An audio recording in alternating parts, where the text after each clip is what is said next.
Nosso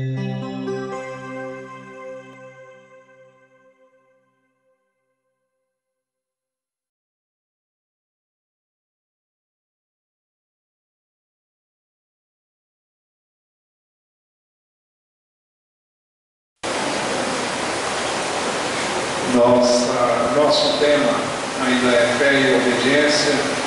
Eu creio que vamos, se Deus não dirigir em contrário, ainda permanecer durante um bom tempo nesse texto, que queremos examinar todo o capítulo 11 de Hebreus.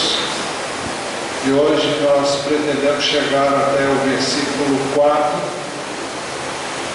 E o nosso propósito é mostrar a relação entre fé e obediência. Mostrar também que não existe obediência sem fé, assim como não existe fé sem obediência. Nós perguntamos o que é fé, e o texto nos responde, Hebreus capítulo 11. É bom você ter a Bíblia aberta aí, para acompanhar, ou então preste bastante atenção e ouça aquilo que vamos ler. Hebreus 11:1 diz: ora, a fé é a certeza daquilo que esperamos e a prova das coisas que não vemos. Nós usamos também uma versão da edição Revista Atualizada que diz: ora, a fé é a certeza de coisas que se esperam, a convicção de fatos que se não veem. A fé é a certeza de coisas que se esperam e a convicção de fatos que se não veem. Por isso nós dizemos que fé não é salto no escuro, fé não é pensamento positivo, não é você, eu acredito que vai tudo sair vai dar certo. Nós podemos dizer isso e para incentivar as pessoas, e eu nem sei se isso é muito bom quando nós não temos convicção disso, quando nós dizemos só para, como quem diz, para dar uma palavra adiante para a pessoa, mas você pode dizer: olha, eu estou crendo que Deus vai olhar para você, agir em seu favor. Estou crendo. É uma coisa diferente. No final das contas, vai ser quase a mesma coisa. Mas não afirmar o que eu queria, que muitas vezes nós ouvimos pessoas dizerem: o que eu tenho em mente agora é uma pessoa que está enferma e a outra chega e diz: olha, o Senhor vai curar você. Vai? Às vezes a pessoa está com uma doença que não tem cura e a pessoa chega e diz: olha, o Senhor vai curar você. O Senhor falou com você? Você tem convicção disso? Ou você está dizendo com base no seu achômetro? Ou porque você quer agradar a pessoa? Se você quer agradar, você está prejudicando. Isso é uma coisa que Deus abomina. O Velho Testamento, isso fala do início ao fim. Não diga uma coisa que Deus não disse. Não diga que uma pessoa vai receber algo que Deus não disse que vai receber. Eu não estou dizendo que a pessoa não possa ser curada, mas se o Senhor não disse, Ele não cura todos. Jesus curou todo mundo que veio a Ele, mas Ele não faz isso hoje. Por que não faz? Porque Ele faz o que Ele quer, Ele cura quem quer, Ele mantém doente quem Ele quer. E as coisas funcionam assim, mas a gente ora para que Deus cure. E continuamos orando para isso. Mas não podemos chegar e dizer uma coisa que Deus não disse. Porque muitas pessoas têm apostatado da fé porque ouviram coisas que não foi Deus quem disse. Então temos que ter muito cuidado com isso. Muito bem, então nós dissemos que fé não é pensamento positivo, fé não é um salto no escuro, porque a fé mencionada em Hebreus 11:1 é a certeza de coisas que se esperam, é certeza, e a convicção de fatos que se não veem. Mas essa certeza, essa convicção não tem base no eu sinto que, até você pode dizer, eu sinto, mas sou eu que sinto. Mas não diga que foi Deus que fez você sentir assim, porque só há uma certeza nessa vida, e essa certeza não é o que eu acho, não é o que eu penso, não é o que eu penso, é a palavra dele. Eu sei que Deus, para voltar ao assunto que a gente começou, Deus pode usar um profeta, mas esse profeta tem que ter muita certeza de que é Deus falando. Eu sei que quando Deus fala, Ele fala e acontece mesmo, através de um profeta, sim, mas temos que ter muito cuidado com o que ouvimos, temos que conferir com a palavra de Deus. E temos que guardar no coração o que o profeta falou, a menos que Deus já tenha falado conosco que Ele vai fazer aquilo. Nós observamos na Bíblia que Maria, eu não sei porque eu estou dizendo isso, porque não estava no script não, mas nós lemos que muitas pessoas chegaram e disseram acerca de Jesus, profecias que se cumpriram. O texto diz que Maria guardava tudo isso no seu coração. É isso que eu e você temos que fazer. Era verdade? Era. Mas ela guardou, olha. Ouvi isso. Foi dito assim. Se foi de Deus, vai se cumprir. Se não foi, não vai se cumprir. É isso que a Bíblia nos ensina. Então, a fé verdadeira tem como base a palavra de Deus. Fé na palavra de Deus. O texto diz, pois foi por meio dela que os antigos receberam um bom testemunho. Por meio da fé. Agora, receberam um bom testemunho de quem? De Deus. Eles receberam um bom testemunho de Deus porque eles creram naquilo que Deus lhes havia dito. A nova tradução da linguagem de hoje diz assim, foi pela fé que as pessoas do passado conseguiram a aprovação de Deus. Deus falou uma coisa e elas creram naquilo que Deus havia dito, e então elas foram aprovadas porque creram. Pela fé, entendemos que o universo foi formado pela palavra de Deus, de modo que aquilo que se vê não foi feito do que é visível. Então, nós vimos pormenorizadamente que todas as coisas foram criadas pela palavra de Deus. Então, a palavra de Deus tem poder. Quando Deus fala, é a verdade, e a verdade não muda. Ele é imutável, e a sua palavra também é imutável. Jesus disse que vão passar os céus e a terra, mas a sua palavra não, as suas palavras não vão te passar. Nós vimos isso pormenorizadamente na semana passada, em Gênesis capítulos 2 e 3, e vimos isso também em João 1. Eu vou citar na versão antiga, que diz, no princípio era o Verbo, e o Verbo estava com Deus, e o Verbo era Deus. Todas as coisas foram feitas por intermédio dele. Ele estava no princípio com Deus. Todas as coisas foram feitas por intermédio dele, sem ele nada do que foi feito se fez. E o verso 14 diz, e o Verbo se fez carne e habitou entre nós.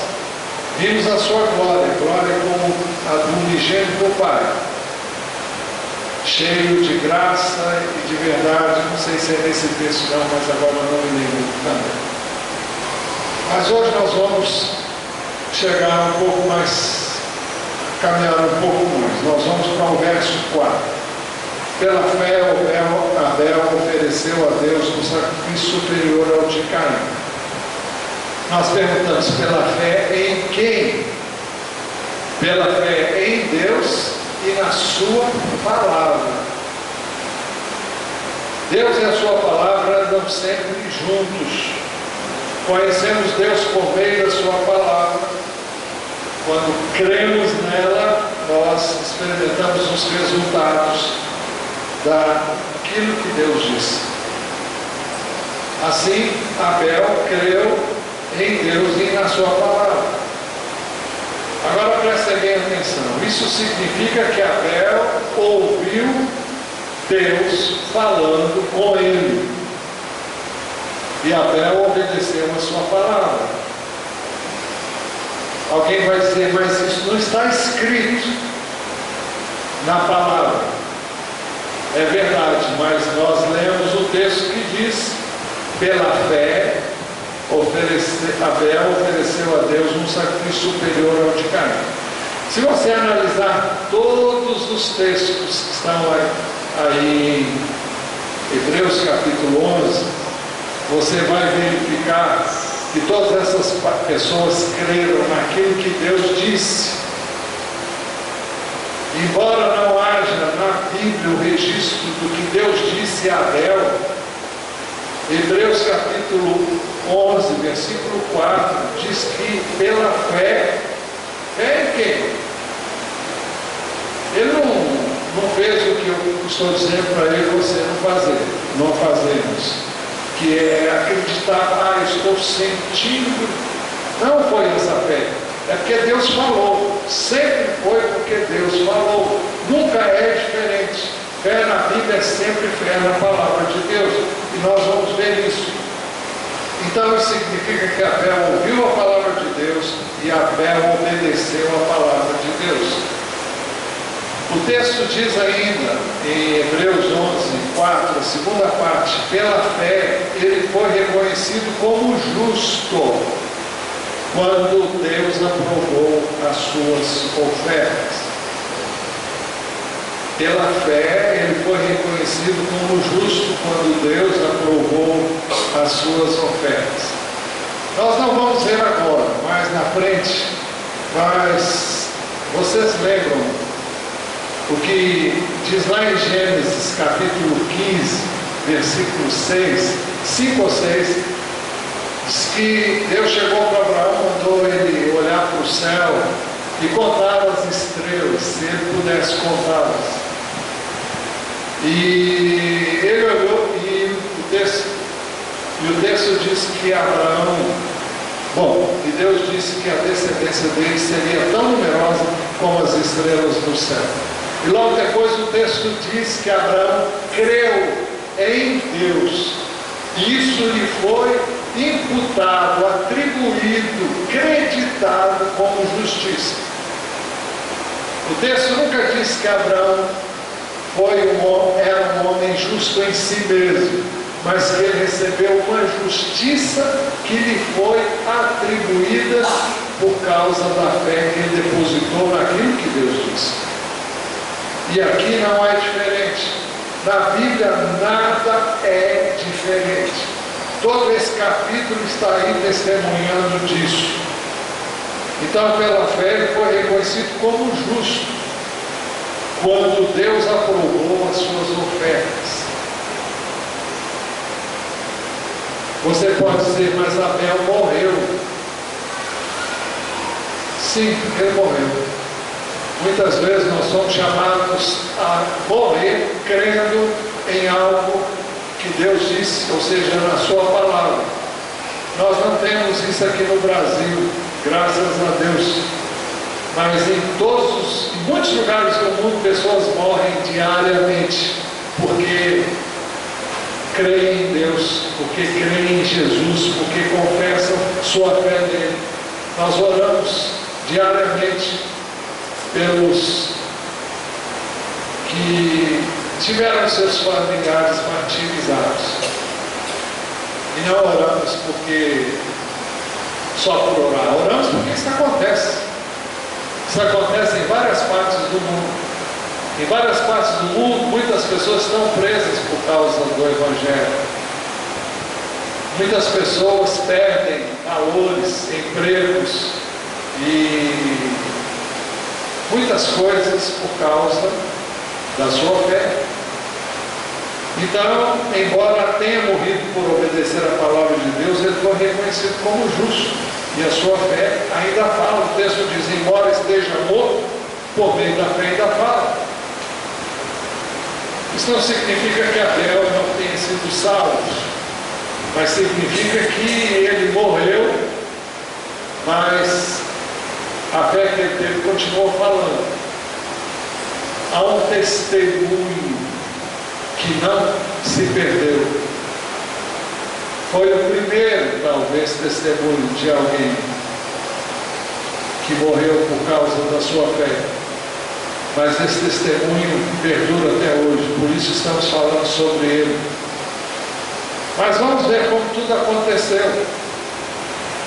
Adão e Eva tiveram seu primeiro filho. Adão teve relações com Eva, sua mulher, e ela engravidou e deu à luz Caim. Disse ela: com o auxílio do Senhor tive um filho homem. Mas Adão e Eva tiveram um segundo filho, Abel. O texto diz ainda no verso 2: voltou a dar à luz, desta vez a Abel, irmão dele. O texto nos diz que Abel tornou-se pastor de ovelhas. Ele cuidava de um rebanho de ovelhas. E o texto diz também que Caim tornou-se agricultor.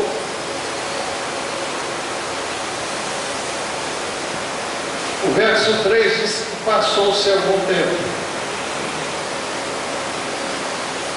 E depois, esse mesmo verso diz que Caim trouxe do fruto da terra uma oferta ao Senhor.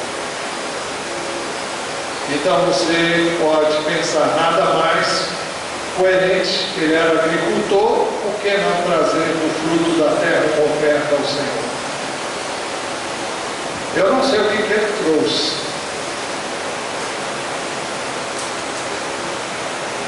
Mas o fato é que ele trouxe.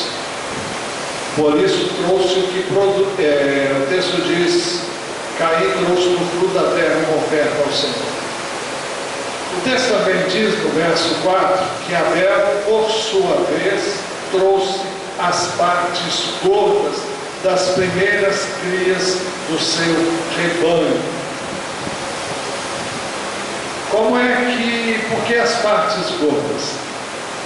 Na Bíblia, se você ler no livro de Levítico, capítulo 1 até o capítulo 7, vai falar dos inúmeros sacrifícios que as pessoas faziam para se aproximarem de Deus. E o que Deus requeria é que as partes gordas, a gordura, fosse totalmente queimada no altar. E várias partes internas deveriam ser queimadas.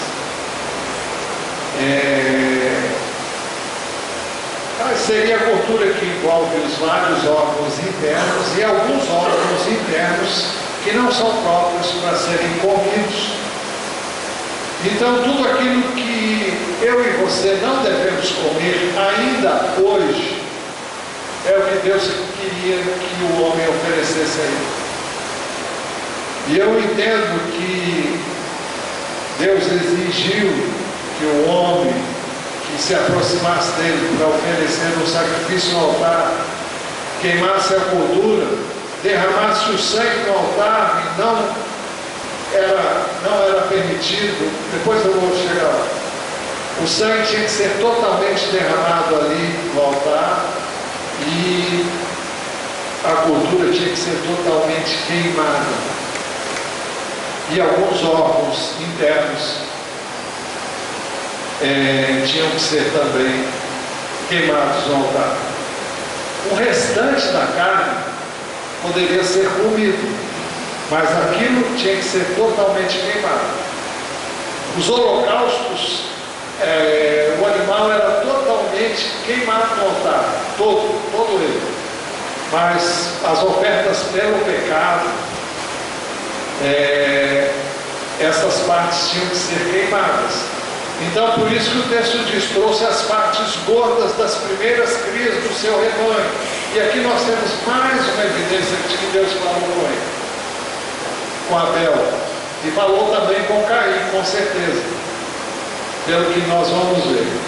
Porque é exatamente isso que está depois regulamentado na lei. Deus não ia cobrar e exigir de Caim e Abel uma coisa que ele não tivesse ordenado que eles fizessem. E se ele aceitou, como nós vamos ver, o que Abel trouxe, e não aceitou o que Caim trouxe, é porque um fez o que Deus mandou e o outro não fez. Então não é que um era pecuarista e trouxe uma oferta e o outro que era agricultor trouxe uma oferta. Não tem nada a ver, não é questão de o que eles faziam. A questão é que um trouxe aquilo que agradava a Deus e o outro não trouxe. Bem, até aqui tudo certo, mas o Senhor diz, o texto no verso 4, o Senhor aceitou com agrado Abel e a sua oferta. Eu e você temos que entender que nós não somos aceitos por Deus por nossa própria justiça. Muito apropriadamente nós cantamos aqui hoje: Deus é minha rocha, Ele é minha justiça. Deus faz justiça sobre a terra, mas quando falamos que Ele é a nossa justiça, nós estamos dizendo que Ele nos faz justos mediante uma oferta. Antes de Jesus vir, as ofertas pelo pecado eram de animais que eram sacrificados no altar, cujo sangue era derramado no altar, cujas partes gordas e aquelas que não devemos comer eram consumidas no fogo, e o restante as pessoas podiam comer. Mas é mediante esta oferta que Abel foi aceito. O texto diz: o Senhor aceitou com agrado Abel e a sua oferta. Mas o mesmo texto diz: mas não aceitou Caim a sua oferta. Os irmãos observam que a oferta está ligada ao ofertante, e o ofertante é aceito conforme a oferta que ele traz. Eu não estou falando de dinheiro não, viu gente? Oferta aqui é o sacrifício que era feito para perdão e purificação dos pecados. E hoje nós somos aceitos por Deus porque, vamos ver daqui a pouco, Jesus ofertou-se a si mesmo para que nós pudéssemos ser aceitos por Deus. Mas o texto diz que, mas não aceitou Caim sua oferta. Seria o caso de perguntar por quê? Porque pela fé Abel ofereceu a Deus um sacrifício superior ao de Caim, diz Hebreus 11:4. Abel ofereceu a Deus um sacrifício superior ao de Caim, ou seja, a oferta de Abel foi superior à de Caim. E o texto continua dizendo, no mesmo lugar, pela fé ele foi reconhecido como justo, quando Deus aprovou as suas ofertas. Não foi porque ele era um homem justo. Eu creio que ele devia ser justo mesmo, pelo temor que ele tinha de Deus. Por isso que fez o que Deus mandou, justo naquilo que o homem pode ser justo. Mas o texto diz claramente que ele foi reconhecido como justo quando Deus aprovou suas ofertas. Foi mediante a oferta de um animal que foi imolado, cujo sangue foi derramado no altar, que ele foi justificado do seu pecado, pecado que eu e você temos, porque somos pecadores.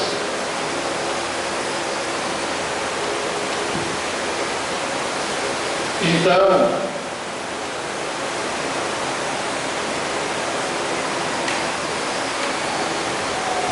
peraí.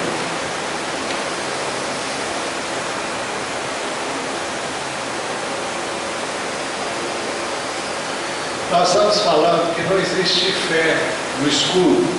Você vê que ele diz que pela fé ele foi reconhecido como justo.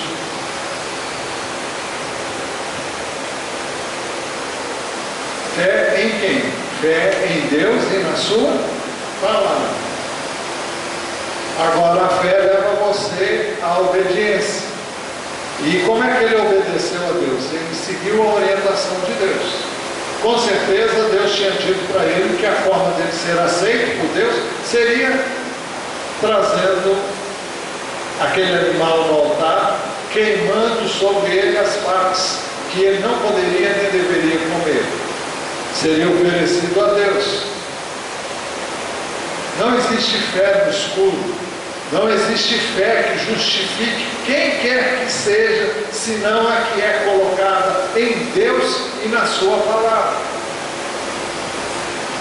Hebreus 11, 2, voltando lá, diz, pois foi por meio dela, da fé, que os antigos receberam um bom testemunho. Nós perguntamos, bom testemunho de quem? Quem deu esse bom testemunho? Foi Deus. A nova tradução na linguagem de hoje diz que foi pela fé que as pessoas do passado conseguiram a aprovação de Deus. Ou seja, Deus deu bom testemunho de que elas foram aprovadas. Elas foram aprovadas porque exerceram fé. Mas o texto diz que o Senhor aceitou com agrado Abel e sua oferta. Nós temos que entender que a oferta qualifica o ofertante. Eu tenho que dizer novamente, não estou falando de din-din, não estou falando de dinheiro, não estou falando do cheque, não estou falando de nada que você traga aqui no gasofilácio. Isso não justifica você de jeito nenhum. Isso não compra o céu, não compra a vida eterna, não compra as bênçãos de Deus. Deus promete abençoar, mas é graça dele. Não é porque você faz isso que você vai ser aceito por ele. Você faz isso porque você creu nele. E porque você creu, você dá. É uma consequência. Mas a oferta qualifica o ofertante. Veja o que diz em 2 Coríntios 5, 21. Deus tornou pecado por nós aquele que não tinha pecado. Está falando de quem? De quem, gente? De Jesus. Deus tornou pecado, isso é, Deus fez Jesus pecado por nós.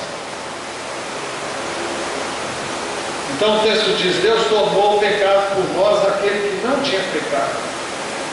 Isso significa que Deus colocou sobre Jesus o pecado de todos nós. E o texto diz, para que nele nos tornássemos justiça de Deus.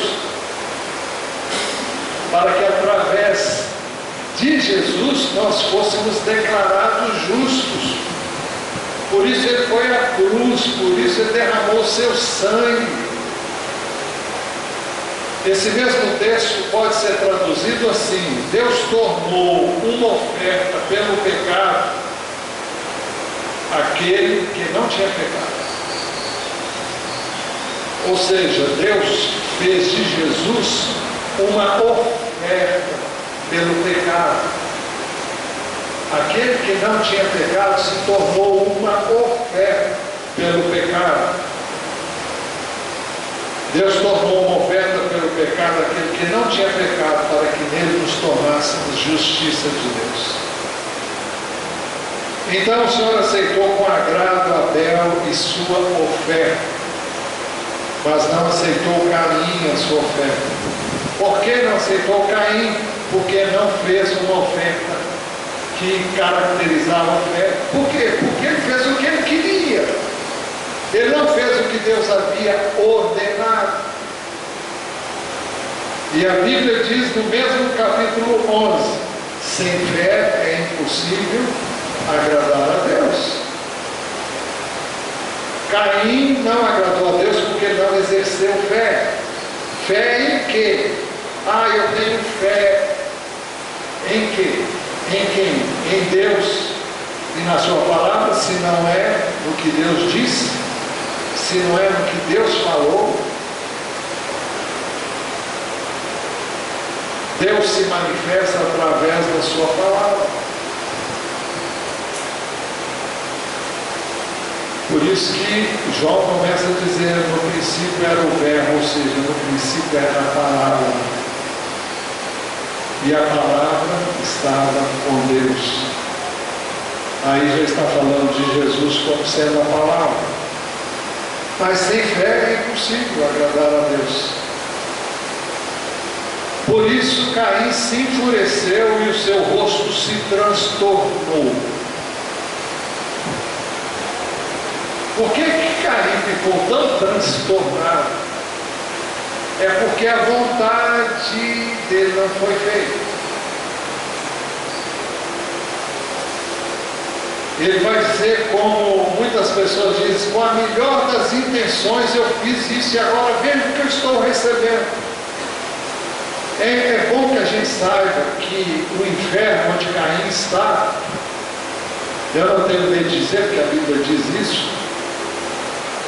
A Bíblia diz que ele se tornou do maligno. No inferno onde ele está cheio de pessoas bem intencionadas. Você pode ter uma excelente ideia, pode ter muita boa intenção, mas se você não faz o que Deus mandou que você faça, você não será aceito por Deus. Deus não aceita um culto como você acha que tem que fazer. O culto que Ele aceita é a nossa aproximação dEle por meio de Jesus. A maneira de sermos aceitos por Ele é através de Jesus. Não é o que eu acho, não é o que eu penso, não é fazendo boas obras, não é ajudando o próximo. Significa que não precisa fazer isso? Você deve fazer isso. Mas não é por aí. Existe um princípio. E o princípio na nova aliança é Jesus. Se você não se aproxima de Deus mediante Jesus, você não é aceito por Ele. Mas Caim se viu contrariado na sua vontade, porque ele talvez tenha planejado esnobemente agradar a Deus através da sua boa intenção, através das suas ideias, dos seus planos, dos seus propósitos. E Deus não aceitou. Não aceitou porque não foi o que Deus pediu dele. E Deus não quer o que você quer trazer, Deus quer o que Ele pede para você trazer. No caso, Deus quer que nós nos aproximemos, eu tenho que repetir, dele através de Jesus e não através de outro meio. Mas Deus é muito paciente e veio ao encontro de Caim e mostrou que ele também poderia ser aceito. Deus não disse, olha, acabou para você, não tem mais jeito. O Senhor disse a Caim, por que você está furioso? Por que se transtornou o seu rosto? Porque você ficou irado. Se você fizer o bem, não será aceito.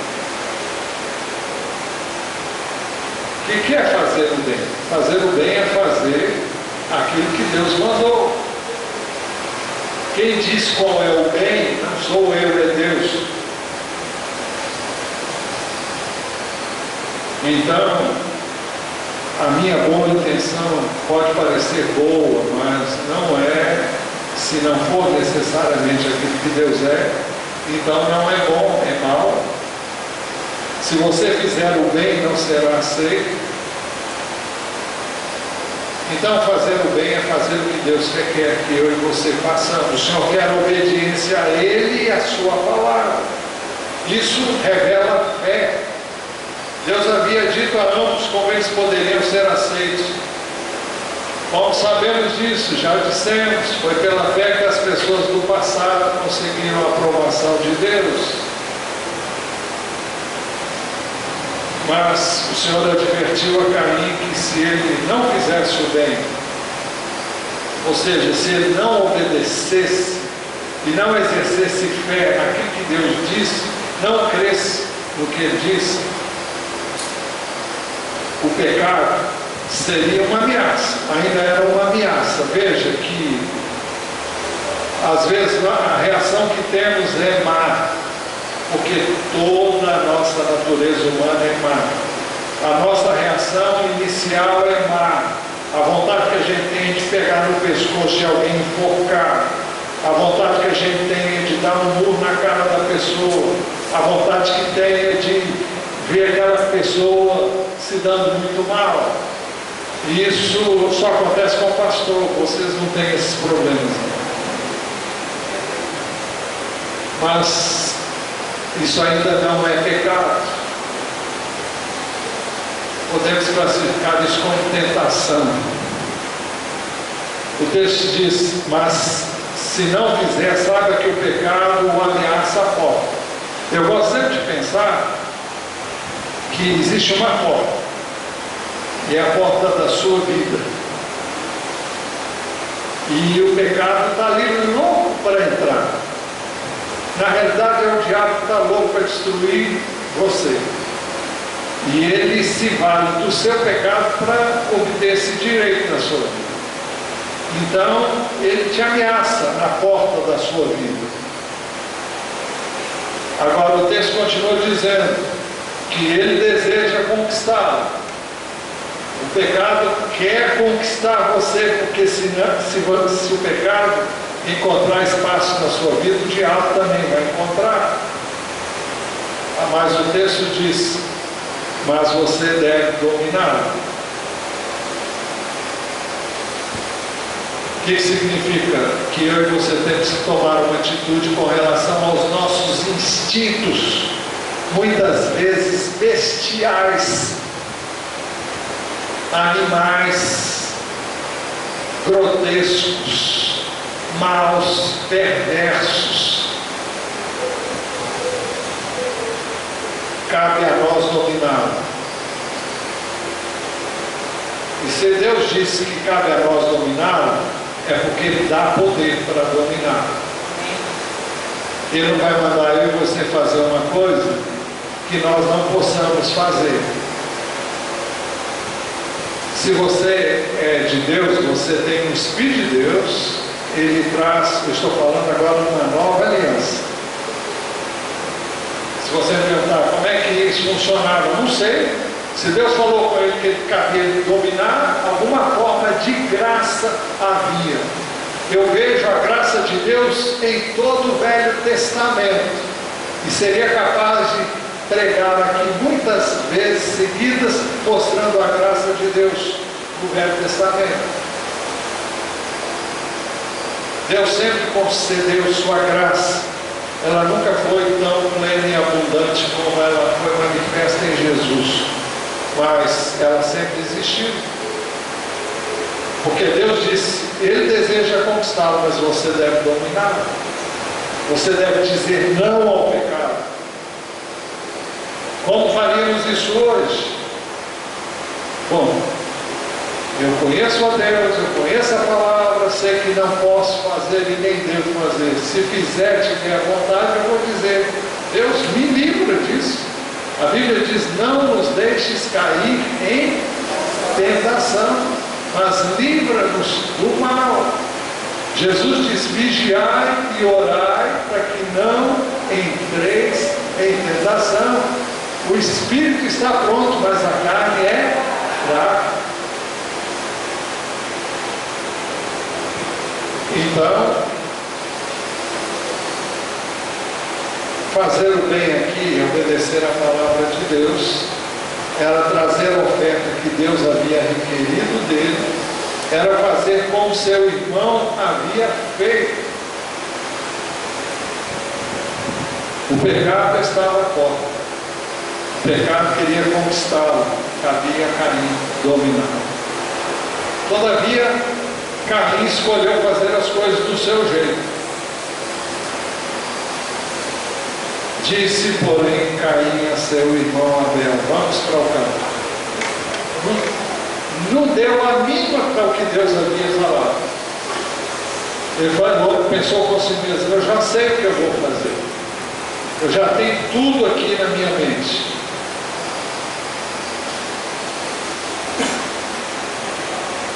Disse, porém, Caim a seu irmão Abel, vamos para o campo. E Caim preferiu tirar Abel do seu caminho. Quando estavam lá, Caim atacou seu irmão Abel e o matou.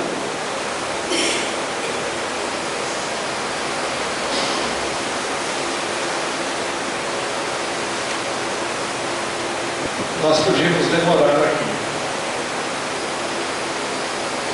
O Novo Testamento fala de N coisas, porque ele teria feito assim, por inveja, mas nós vemos claramente que ele matou o irmão porque ele foi contrariado na sua vontade. O irmão foi aceito, ele foi rejeitado. Embora Deus tenha dito para ele que ele podia ser aceito também, desde que ele fizesse o que Deus havia ordenado, mas ele não se sujeitou a essa ordem de Deus. E Caim fez o que muita gente faz. Se puder prejudicar o outro, para que ele não se destaque mais do que você, do que eu vou tirar fulano do caminho porque é menos uma pessoa, é menos um concorrente. E além do mais, quando nós estamos em pecado e alguém anda de acordo com a vontade de Deus, a outra pessoa é poderosamente incomodada. Se você trabalha numa repartição pública ou em qualquer lugar, você faz as coisas certas e todo mundo faz errado, todo mundo vai ser contra você, porque você está atrapalhando o esquema. Você está prejudicando aquilo que eu quero fazer, ou que o grupo quer fazer. Então você tem que ser eliminado. Então vou fazer tudo para detonar você, vou fazer tudo para prejudicar você, para você sair do caminho. Nós incomodamos o inferno, nós incomodamos as pessoas quando agimos como Deus quer, quando agimos por fé, quando obedecemos a palavra de Deus. Bom, quando estavam lá, Caim atacou seu irmão e o matou. Ainda assim o Senhor foi ao encontro de Caim para oferecer-lhe uma segunda chance. Então o Senhor perguntou a Caim, onde está seu irmão Abel? Caim mentiu e respondeu ao Senhor. Respondeu ele, não sei, sou eu responsável por meu irmão? Primeiro, não sei. Ele bem sabia o que tinha feito com o irmão. E ele disse: sou eu responsável por meu irmão? Essa pergunta não é feita porque Deus não sabia o que tinha acontecido, mas porque Deus sabia. Foi a maneira de se aproximar de uma forma muito gentil, como só Deus pode fazer, do pecador. Mas ele respondeu asperamente: não sei, sou eu responsável por meu irmão? Uma outra versão mais antiga diz: sou eu o guardador do meu irmão? O Senhor ofereceu a Caim uma terceira chance de arrependimento e confissão de pecado. Diz o Senhor: o que foi que você fez? Escute. Da terra o sangue do seu irmão está clamando. Não adianta querer tapar o sol com a peneira. Eu vi o que você fez. Os olhos do Senhor estão sobre toda a terra. Escute. Na terra o sangue do seu irmão está clamando. Você derramou o sangue do seu irmão. E esse sangue clama por minha justiça.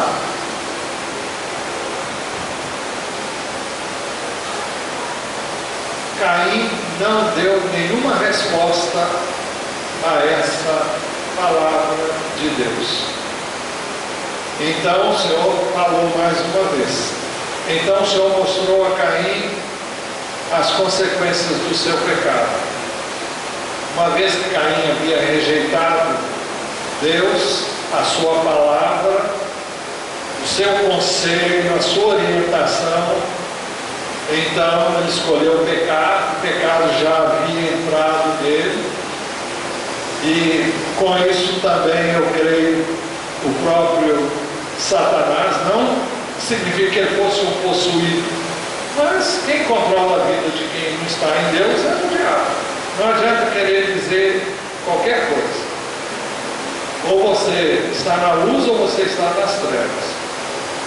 Então o Senhor disse: agora amaldiçoado é você pela terra, que abriu a boca para receber da sua mão o sangue do seu irmão. Quando você cultivar a terra, esta não lhe dará mais a sua força. Ou seja, ele não ia prosperar.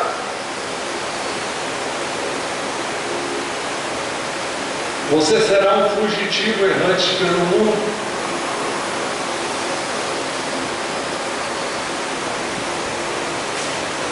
Isso significava que ele não ia ser uma pessoa bem-sucedida por causa do seu pecado.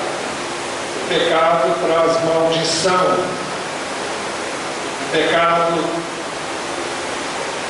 não leva ninguém à prosperidade. E se alguém prosperar, é para destruição, não é para bênção.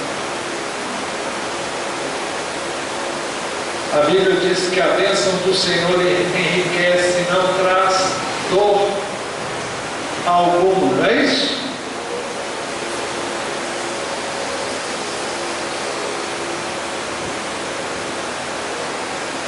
Caim reconheceu que viveria como fugitivo da presença de Deus e temeu ser morto por alguém. Aí entra a história. Existiam outras pessoas, sim. Se você ler o capítulo 5, você vai descobrir que Adão teve muitos outros filhos, além de Caim e Abel. E gerou filhos e filhas. E viveu 900 e tantos anos e morreu. Acho que é 900, não tenho certeza não, mas... Bom, então ele tinha medo de ser morto por alguém. Diz Caim, até é oportuno dizer isso, porque muita gente pergunta: quem foi a mulher de Caim? Ele terá casado com uma irmã, com certeza. Porque tudo começou com o homem e a sua mulher, né? E daí formou toda a raça humana, é isso que a Bíblia diz. Muito bem. Caim então disse Diz Caim ao Senhor: meu castigo é maior do que posso suportar. Hoje me expulsas dessa terra. Isso significa que Deus separou Caim daquela geração que ainda estava lá. E terei que me esconder da tua face. Não é isso que Adão e Eva fizeram quando pecaram? Não se esconderam da face do Senhor? Não buscaram fugir da presença dele? Uma vez que ele recusou o perdão, a graça de Deus através da oferta que Deus requeria dele, ele então, agora ele teria que conviver com o seu pecado, que ele não confessou, nem quis confessar. Serei fugitivo errante pelo mundo. Ele carregaria para o resto da vida uma culpa, a culpa de ter tirado a vida do irmão, a culpa de desobedecer a Deus, a culpa de escolher viver longe de Deus. E ele disse: qualquer que me encontrar me matará. Mas o Senhor prometeu a Caim que isso não ia acontecer. Mas o Senhor lhe respondeu: não será assim, se alguém matar Caim, sofrerá 7 vezes a vingança. Será que será bênção? Eu acho que não foi bênção, não. O cara que está vivendo desse modo, viver bastante tempo vai ser terrível para ele. Viver com culpa, viver fugindo da presença de Deus, viver com a consciência atormentada. O Senhor lhe respondeu: não será assim, se alguém matar Caim, sofrerá 7 vezes a vingança. E aqui tem um princípio: um erro não justifica outro erro. E o Senhor colocou em Caim um sinal. Tem gente perguntando: que sinal é esse? Eu não sei. E se você quer saber, eu nem quero saber. Porque Deus até hoje não falou com ninguém. E não fique dizendo que é isso, que é aquilo, que é aquilo outro. Porque isso aí é tudo coisa da sua mente ou de quem falou alguma coisa. O Senhor colocou em Caim um sinal. Não colocou em todos, colocou em Caim, para que ninguém que viesse encontrá-lo o matasse. A Bíblia diz que vai chegar um momento em que os homens, de pavor, quando o Senhor voltar, vão dizer aos montes que caiam sobre eles. Eles vão querer morrer e não vão conseguir morrer.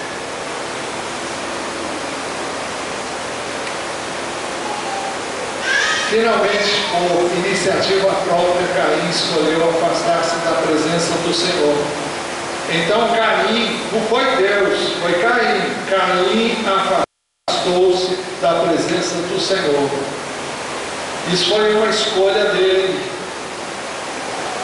E foi viver na terra de Nod, a leste do Éden.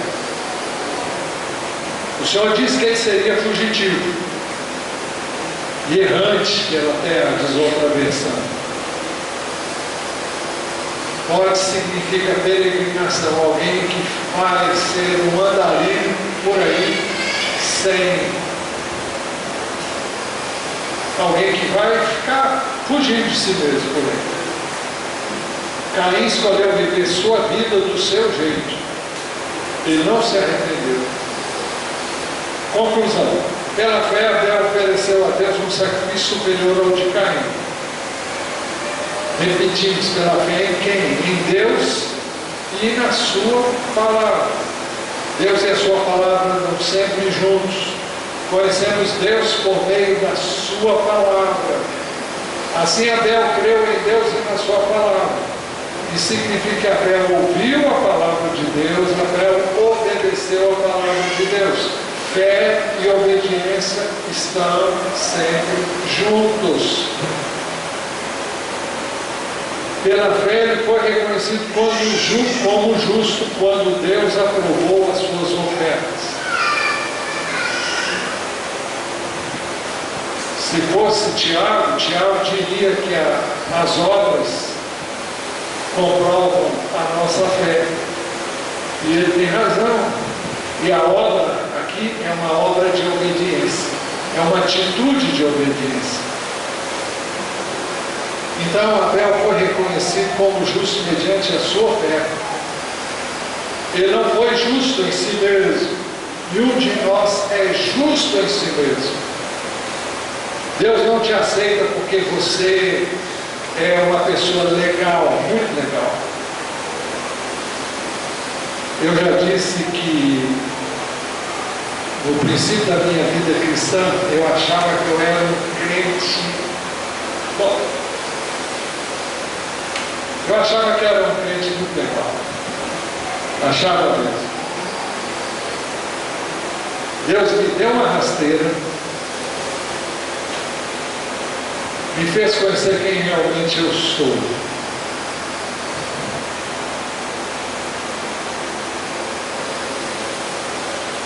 Depois disso, eu nunca mais achei que era legal.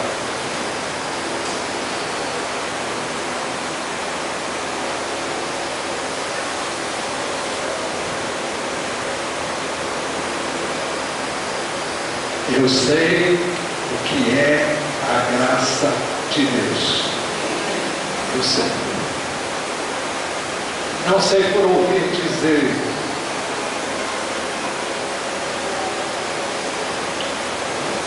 Eu sei porque Ele me fez ver quem eu sou.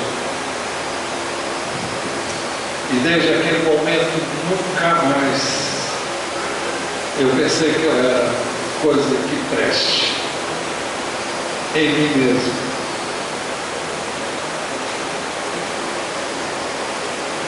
Então Abel foi justificado pela fé em Deus e na sua palavra. Romanos 11:17 diz: porque no Evangelho é revelada a justiça de Deus. Uma justiça que do princípio ao fim é pela fé. É pela fé. Ninguém é justo senão pela fé. Como está escrito, o justo viverá pela fé.